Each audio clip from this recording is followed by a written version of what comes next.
Troisième séance dans le rouge hier pour le CAC 40, l'indice parisien qui est repassé sous la barre des 7500 points. L'indice phare de la Bourse de Paris qui reste malgré tout à des niveaux très élevés et pas forcément à l'image de la performance des entreprises. Bonjour Eric Lewin. Bonjour mon cher Julien. Merci d'être avec nous, rédacteur en chef des publications Agora. Est-ce que le mouvement de correction que nous vendait tant depuis de nombreuses semaines, est-ce que là, c'est les prémices, est-ce qu'il est en train d'arriver selon vous ? Non, regardez, ce matin, on monte de 0,50.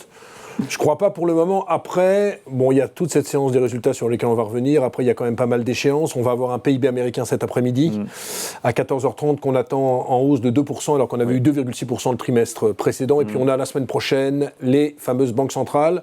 La Fed devrait augmenter ses taux de 25 points de base. Du côté de la BCE, ça devrait être un petit peu plus offensif avec 50 points de base. Donc, c'est vrai qu'on est à la croisée des chemins. Il y a encore beaucoup d'éléments micro et macroéconomiques qui vont avoir lieu.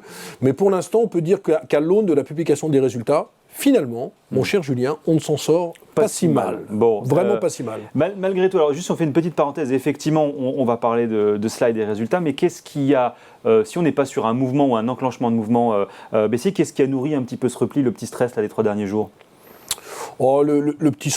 déjà ce qu'on remarque quand même dans les publications d'entreprises, c'est que quand les publications sont très bonnes, ça monte pas beaucoup, mais par contre, quand elles sont un peu désagréables, ça baisse fortement. Ça baisse vite. On a eu le cas hier avec Téléperformance, vous savez, les centres d'appel qui rachètent Majorel, et ça a été un petit peu mal pris. On a eu ça avec Dassault Systèmes, avec une hésitation sur les licences, notamment sur la Chine. Ce matin, on a ça avec STM, qui pourtant a une bonne publication, mais finalement, la réaction est moins bonne que prévu. Donc, on a des réactions des entreprises où on se dit que finalement, c'est bon, mais pas assez pour que le marché continue à monter. Et puis, il y a eu cette problématique aux États-Unis avec la First National Bank qui a vu ses dépôts baisser de 100 milliards sur l'ensemble des 3 derniers mois. Et que se disent les investisseurs ? Et si on avait de nouveaux bank runs, c'est-à-dire si on avait de nouvelles banques régionales qui, à l'instar de la Silicon Valley Bank, à l'instar de Silvergate ou de First Republic en ce moment, ou de First, peuvent être touchés avec des dépôts qui partent et qui vont dans les grandes banques américaines. Donc ça a un peu inquiété. Mais enfin, quand vous voyez, il n'y a pas tellement d'inquiétude anxiogène. L'euro est à 1,10, les taux longs américains restent à 3,40. Il n'y a pas d'inquiétude. Et puis il y a l'histoire de la dette américaine sur le plafond de la dette. Est-ce qu'on va trouver un accord, pas un accord, faillite des États-Unis, pas faillite. Moi, j'y crois pas du tout. Je pense que c'est bien pour le landerneau économico, politico, télévisuel qui adore se gargariser ce genre d'événements. Mais bon, voilà. Donc, les séances de consolidation sont assez logiques. Finalement, on a perdu 90 points par rapport au plus haut, quoi. Bon, on va regarder justement avec vous comment est-ce qu'on peut se comporter sur ces actions françaises et d'abord regarder les premières publications de résultats. Alors il y a du beau et du moins beau, mais qu'est-ce qui est justement, vous parlez de Téléperformance, qu'est-ce qui a retenu justement votre attention là, si on fait un classement ou une petite liste non exhaustive ? Le très bon, c'est toujours ce qui est connexe au luxe. Oui. Essilor Luxottica, alors c'est pas vraiment du luxe, mais c'est vrai que ça monte en puissance. Essilor Luxottica, très bon. Du côté de L'Oréal, c'est très bon, plus haut historique. Hermès, LVMH, on en a parlé, donc je vais pas revenir là-dessus, mais c'est vrai que les croissances sont stratosphériques. Il y a une petite déception sur Kering, qui a du mal, avec une croissance organique simplement de 1% sur le premier trimestre, qui a du mal encore avec la Chine, mais pour moi, c'est peut-être le moment de jouer Kering, parce que c'est vrai que le plus haut de Kering, c'est 798, ça vaut 200 € de moins. Donc c'est peut-être le moment de racheter Kering. Sinon, sur les autres sociétés, il n'y a pas tellement de gadins, si ce n'est hier Téléperformance et Dassault Systèmes, qui ont fortement déçu. Sinon, sur le reste, les Sanofi, Danone, Carrefour, c'est un petit peu mieux que prévu, mais il n'y a pas de grande satisfaction. Par contre, il y a eu pas mal de gadins, on n'en parle pas beaucoup dans les boîtes un petit peu, que j'ai envie de dire moyennes. Sartorius Stodim, qui fait de l'équipement pour la biopharm, ou encore du côté d'Ipsos, qui a déçu en termes de décroissance organique. Là, c'est vrai qu'il y a eu des gros gadins.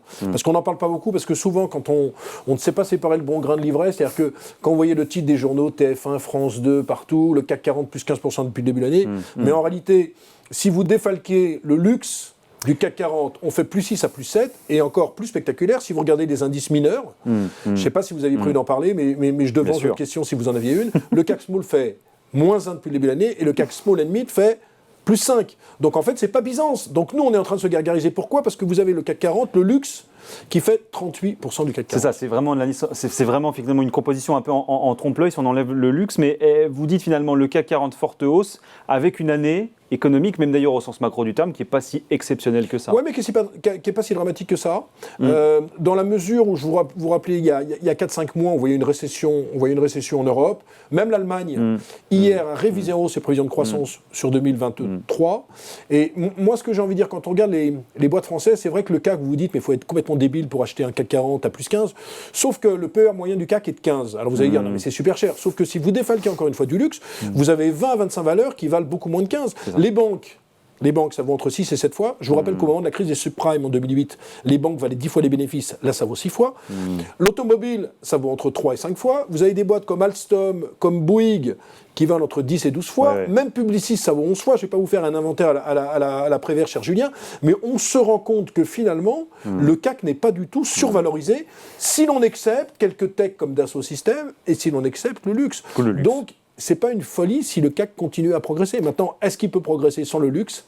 Eh ben, en fait, quand vous avez un secteur qui représente 35% de l'indice, il faut que les autres composantes, ces mathématiques, progressent fortement pour qu'on ait encore une forte hausse d'ici la fin de l'année. Alors justement, comment on se comporte ? On a commencé à répondre à la question. Effectivement, sur les très grosses capitalisations, on regarde certains secteurs. Et puis, effectivement, il y a le sujet des mid-cap et des small-caps, où là, il y a peut-être aussi effectivement des affaires à faire. Ben, mid-cap et small-cap, c'est la grande problématique. Donc, il y a un écart. Moi, je regardais ce matin, avant de préparer cette émission, sur 5 ans, le CAC 40 doit faire plus 35 et le CAC Small doit faire moins 15. C'est-à-dire qu'il y a un écart de 50 points. Enfin, j'ai rarement vu, j'ai pas souvenance, mais bon, peut-être je serais contredit par les faits, d'un écart de 50 points. Ce qu'il faut bien comprendre, c'est qu'il n'y a plus de liquidité. Il faut comprendre que dans les fonds small cap, sans rentrer trop dans les détails, il y avait 22 milliards il y a 5 ans, il n'y a plus que 16 milliards et demi.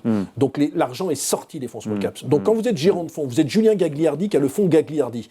Ok, il a 500 millions d'euros. Du jour au lendemain, on lui dit non mais tu me rends 100 millions parce que moi je suis une compagnie d'assurance, il faut que d'ici la fin de la semaine tu me rendes les 100 millions. Qu'est-ce qu'on fait quand on est dans les small caps ? Eh ben on vend.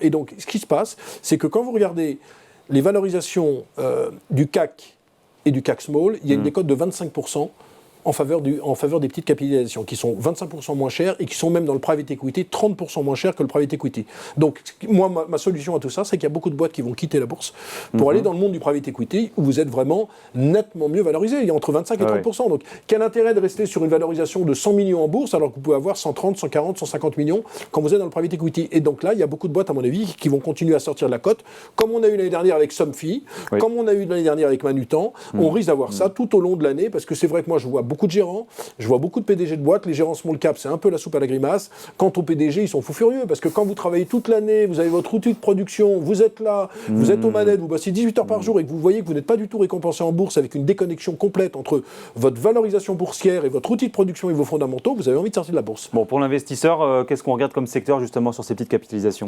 Informatique. Secteur informatique, il y a encore beaucoup trop de boîtes cotées à Paris. Je pense qu'il va se passer des choses. Dans le monde des équipementiers automobiles, ce qui est intéressant, c'est que c'est un secteur qui est quand même coincé avec des constructeurs qui refusent de trop permettre aux équipementiers d'augmenter les prix. C'est pour ça qu'on a des marges entre 3 et 5% dans le secteur des équipementiers.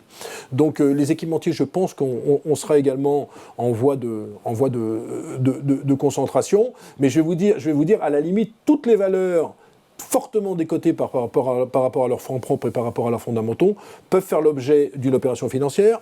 Les gros groupes sont gorgés de cash. Vous avez les fonds de private equity qui sont gorgés de cash. Donc, quel intérêt de faire son marché dans le non-coté, alors que sur le coté, vous pouvez avoir des décotes de 25 à 30%. Donc, moi, c'est mon espoir suprême. Parce que c'est vrai que moi qui suis spécialisé sur les small et mid, j'adore parler des big caps, mais c'est vrai que les small et mid, il y a un intérêt intellectuel très intéressant parce que vous rencontrez des PDG qui sont peu connus et qui ont des vraies histoires à raconter. C'est vrai qu'il y a un peu de frustration, il faut attendre, mais je pense que la seule sortie de crise, ça ne va pas être avec la liquidité qui ne revient pas vraiment dans les small et mid, ça vient par les opérations financières. Bon, faut-il sortir des actions françaises ou peut-être faut simplement suivre les small et les mid caps Stop picking, il faut faire du stop picking. Moi je pense qu'il ne faut pas sortir, de toute façon il ne faut jamais sortir des actions. Il faut toujours garder une petite poche action, quel que soit l'horizon de temps qu'on a. Bon, et ben ça on va effectivement le faire et en regardant notamment ces petites capitalisations. Merci beaucoup Julien. Eric Lewin d'avoir été avec nous, rédacteur en chef des publications Agora dans Ecorama sur Boursorama.